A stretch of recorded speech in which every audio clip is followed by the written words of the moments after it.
Se osservi la modificazione del DNA o modificazione stocastica usando vari tipi di pulsazioni, beh, se stanno ricercando in questo senso, allora come fanno a trarre tutte queste informazioni? Come possono creare un modello tale che consenta di fare tali ricerche? Lo possono fare a livello atmosferico, attraverso l'utilizzo di satelliti. Possono localizzare la propria azione. E guardate quello che hanno fatto in Iraq. Hanno usato HARP durante la guerra in Iraq. Le chemtrails sono state usate durante la guerra in Iraq. Perché non si è potuto avere nessuna chiara lettura satellitare in tempo reale che mostra la differenza tra il visibile, l'infrarosso e ciò che viene emesso? Perché stanno cercando di controllare quella regione in cui stanno operando delle modificazioni. E perché la California del Nord è così costantemente target di queste attività? Perché qui hai la ricchezza dell'intera nazione. Quindi se puoi usare Loki, Stanford, Livermore, con i Blue Cube Computers e tutto il resto, qui puoi avere un campo operativo perfetto, dove testare le tue frequenze health, puoi testare la modificazione climatica e puoi usare le chemtrails.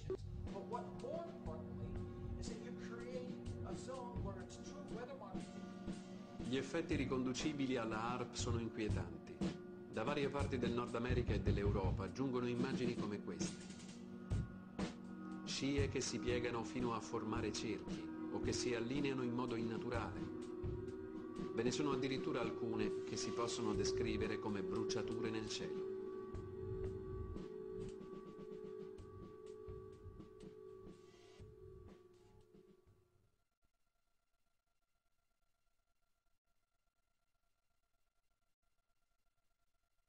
È l'America l'unica a portare avanti queste tecnologie?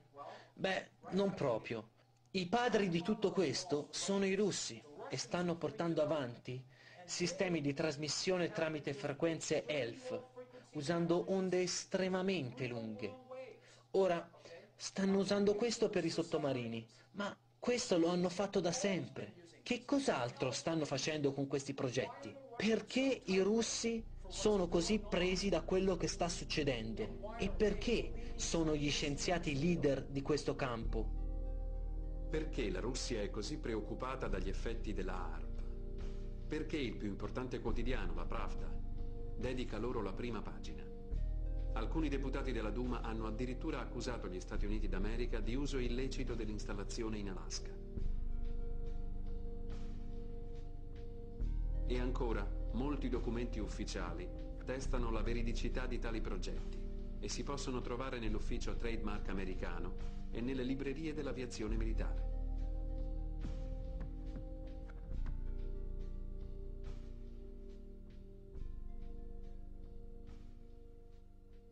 Vi ricordate quando Tesla fu preso? O Shepard?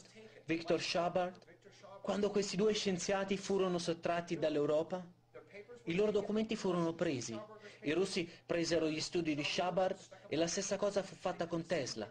Tesla fu portato in un certo luogo ed appena sviluppò la tecnologia HARP e la brevettò, il Dipartimento per l'Energia entrò in gioco e letteralmente da quel momento in poi tutto si è mosso attraverso questa corporazione. E quando si tratta di frequenze ELF o modulazione, anche nei brevetti americani tutto è scritto in tedesco. Devi parlare il tedesco per riuscire a capire che cosa dicono i brevetti.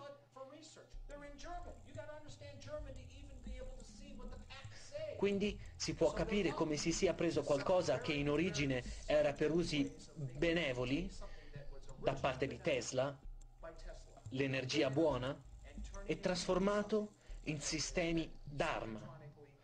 Ora, gli scienziati che lavorano alla HARP o al Livermore sanno di questo? Beh, ho i miei dubbi. Credo si tratti di veri scienziati che stanno lavorando in buona fede nella direzione della propria ricerca, perché hanno un certo scopo e stanno facendo il possibile per ottenerlo. Quindi c'è una certa innocenza nella ricerca e sviluppo e credo che sia importante che gli sia data gratitudine per le loro scoperte. Non dobbiamo mettere la gente di Loki sotto critica o la gente di Stanford che porta avanti ricerche nella fisica. Sono le persone che stanno orchestrando questo per scopi alquanto clandestini che vanno esposte al mondo. Perché la natura non riesce più a tollerare tutto questo. State violando il libero spazio. E se queste ricerche hanno scopi benevoli per il mondo, beh, fatecelo sapere. C'è moltissimo da imparare qui.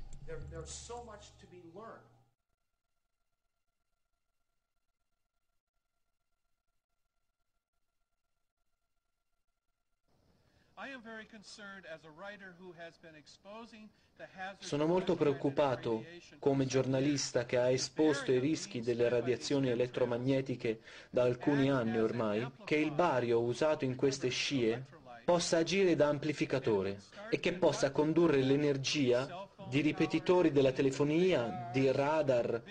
Abbiamo un grande radar appena 30 miglia da qui, sulla costa, ma anche onde televisive, tutte quelle fonti di energia che causano inquinamento elettromagnetico potrebbero essere amplificate dalle scie e condotte in molti più luoghi, rendendo le persone ancora molto confuse e probabilmente malate.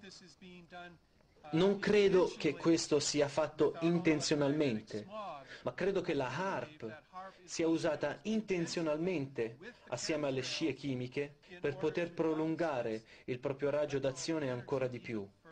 Nel mio sito e nei miei libri mostro alcune foto di quelle che paiono essere scie chimiche sull'Afghanistan. È vero che potrebbero essere scie di condensazioni, ma le temperature del luogo fanno escludere la possibilità di scie di condensazione. Gli scienziati al Wright-Patterson Air Force Base affermano che queste scie in Afghanistan, durante l'invasione americana, sono state usate per prolungare segnali radio ai droni, i velivoli radiocomandati, cosiddetti robot predatori, che hanno lanciato missili all'incirca 40 volte su mezzi e persone nel deserto, senza identificarle, sperando solo che si trattasse di Al-Qaeda. Quindi appare chiaro che le chemtrails hanno una variabilità di usi, trasmissione radio e radar, e con la HAARP portata a piena potenza, ovvero il 400% in più nel prossimo futuro, le scie chimiche saranno molto più pericolose e le scie chimiche sopra l'Italia saranno più pericolose.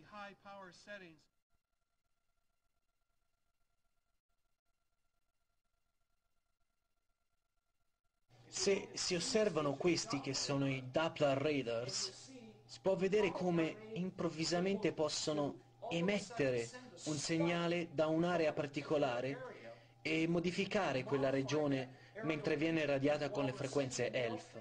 E quindi puoi vedere qual è stato il segnale del Doppler da quel preciso sito nel momento in cui avviene. Quindi è come un'impronta digitale. Ora, questo potrebbe essere usato per ragioni di difesa, potrebbe essere usato per il sistema di scudo antimissilistico, perché hai bisogno di questo sistema specchio satellitare in ordine di avere sì, i sistemi comunicanti l'uno con l'altro. Ma come e perché viene usato?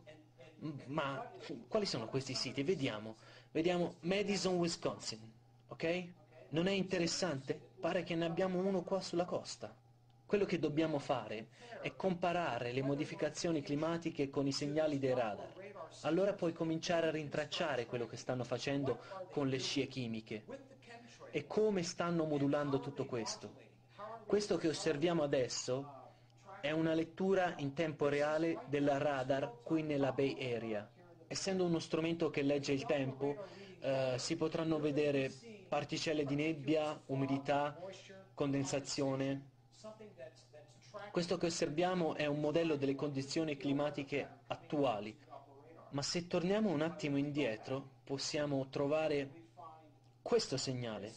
Queste sono immagini di altri siti come questo e mostrano segnali specifici, il che è differente da una semplice lettura delle condizioni climatiche. E se osserviamo la chimica di ciò che viene imposto e trasmesso, usando un riferimento incrociato, si può vedere che Assolutamente questi segnali impongono una frequenza, ovvero questi segnali modulano le frequenze in questa zona atmosferica, ovvero questi segnali modulano le frequenze di una certa area.